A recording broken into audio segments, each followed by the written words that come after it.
తెలంగాణ రాష్ట్ర వ్యాప్తంగా ఉన్న పెన్షన్‌దారులందరికీ కూడా నమస్కారమండి. ఎట్టకేలకు మనకి ఆసరా పెన్షన్ తీసుకున్న పెన్షన్‌దారులందరికీ కూడా మనకి శుభవార్త అయితే రావడం అయితే జరిగింది.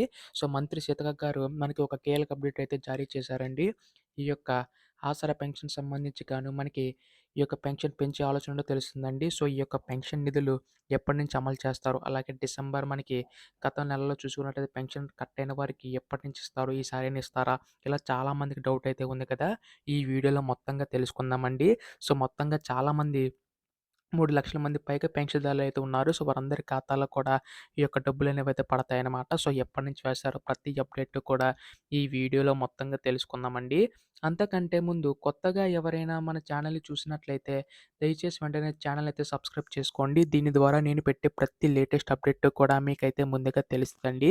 చాలామంది వీడియోనైతే చూస్తున్నారు కానీ సబ్స్క్రైబ్ చేసుకోవడం లేదు. మీరు గనక సబ్స్క్రైబ్ చేసుకుంటే నేను పెట్టే ప్రతి లేటెస్ట్ అప్డేట్ తెలుస్తది. ఇంక ఆలస్యం చేయకుండా వీడియోలోకైతే వెళ్ళిపోదాం.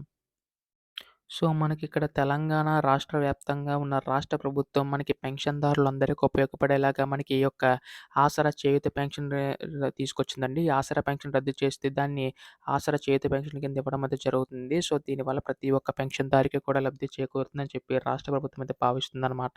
సో, గతంలో చూసుకున్నట్లయితే మనకి 60,00,000 మంది పైగా అప్లికేషన్‌లు వస్తే 5,00,000 మంది పైగా అర్హులు గుర్తించి వారందరికీ కూడా మనకి పెన్షన్ అనేది ఇవ్వడం అయితే జరుగుతుంది.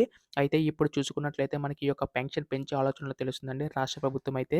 అయితే ఈ యొక్క పెన్షన్ పెంచి ఇవ్వబోతున్నట్లయితే తెలుస్తుందండి. సో, దీనికి సంబంధించి గాను కేవలం అర్హులైన వారికి మాత్రమే ఈ యొక్క పెన్షన్ వస్తుందనమాట.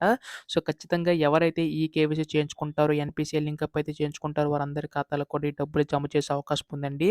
సో, దీనికి సంబంధించి గాను రాష్ట్ర ప్రభుత్వం ప్రణాళికను రూపొందించి మనకి త్వరలో రేపు ఎల్లుండిలోగా మనకి ఈ యొక్క ఈ నిధుల విడుదలపై అయితే అధికార ప్రకటన వచ్చే అవకాశం ఉందండి. ఎప్పుడు దీనిపై అధికారిక ప్రకటన వచ్చినా మీరు ముందుగా తెలుసుకోవాలనుకుంటే ఛానెల్ అయితే సబ్స్క్రైబ్ చేసుకోండి. ధన్యవాదములు. జై హింద్.